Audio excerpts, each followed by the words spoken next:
This is a Formula One steering wheel. It's practically a computer. This will be in the Spyker car at the British Grand Prix. There are numerous controls, knobs, coloured switches here that all mean something.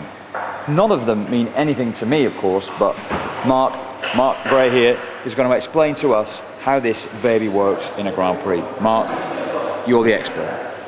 Start on the back of the wheel. You've got your gear shifts and your clutch. Gear up on the right, gear down on the left. Two clutch paddles.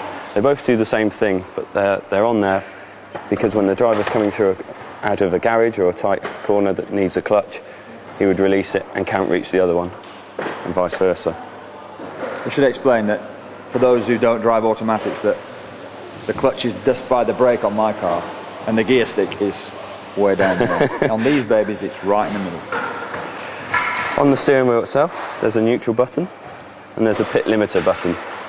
He presses that as he comes into the pit lane, it opens the fuel flap and it limits the car down to whatever we've set it to for the race or the qualifying session. The lights on the top, you sometimes see it on the onboard footage of all these lights lighting up. That's your shift lights along there. Got lap times and split times in this box here. That is amazing. So the driver, when he's driving the car, can actually see what sector times he's doing. Unbelievable. Gear indicator, so 7-speed, so you should see all 7 in there.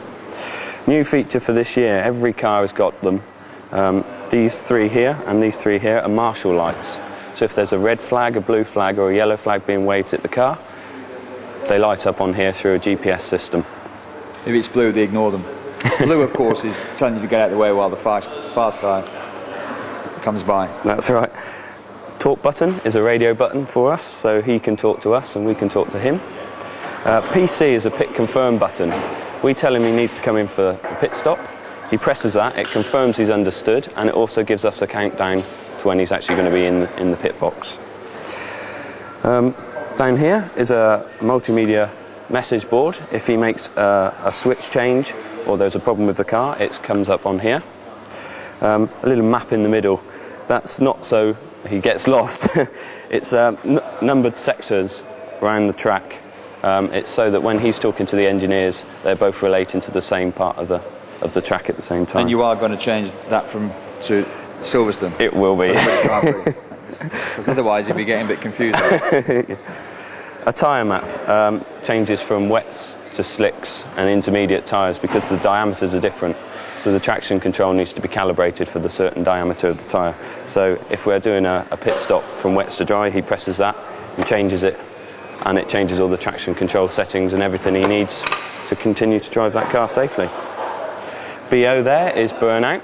It basically switches the traction control off, allows him to lay some rubber down or spin on the spot if he needs to.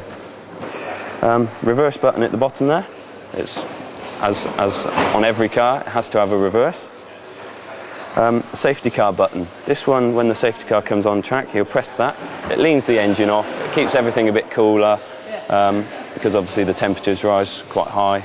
It reduces the revs, saves a bit of fuel, and just helps the driver really, and helps the engine. Along the bottom, we've got 2 traction control settings, one apex and one exit. All these switches along the bottom here are all preset by the engineers. Does the driver manually? He has to manually now flick these to give him more or less of whatever he wants.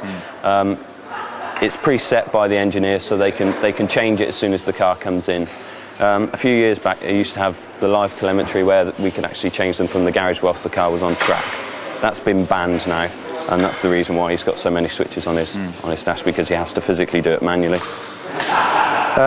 Anti-lock there is for the engine under braking. I don't know if you've ever driven a car with a lot of power and you change down through the gears a bit quick. It's got a tendency to lock the wheels, so he can reduce that or increase that if he needs more assistance under braking. Engine is engine mixture, so it can lean the engine off, gives him different maps for the engine. If he's on a hot lap, he can go to a map that would give him more fuel and make the engine run better, but obviously it won't last for the whole race on that map, so during the outing, whether it's qualifying or the race, he needs to be adjusting this. And the differential is there. That's, again, the same thing. He can adjust that for each corner sometimes just once a lap, sometimes 5-6 times a lap, whatever suits the driver. We should say also, Mark, that all this information that's on here is that engineers are able to read this back on the computers. Yep. So all this information is fed back. Yeah, we have a live telemetry, so if the driver is to make any switch control change or anything to come up on his dash, we see that a lot live when the driver sees it. So if he misses something or if he hits something by mistake, we can see that he's done that and correct him. Is the engineer the one who will be instructing him to change the buttons manually, or is he permitted to? Yeah, he's advised unilaterally. Yes, he's advised by the engineers if they see something on the data that they think there's a setting in here that can help him to change it. But if he wants to change it himself, if he wants more, he can do it. Yeah. And then when the car comes in, it's plugged in, he can chat to the engineers and they can preset them for exactly how he wants it. Yeah. If I were to buy that in Halford tomorrow, how much would that cost? I think it's about €60,000. 60,000 euros. That's one each then.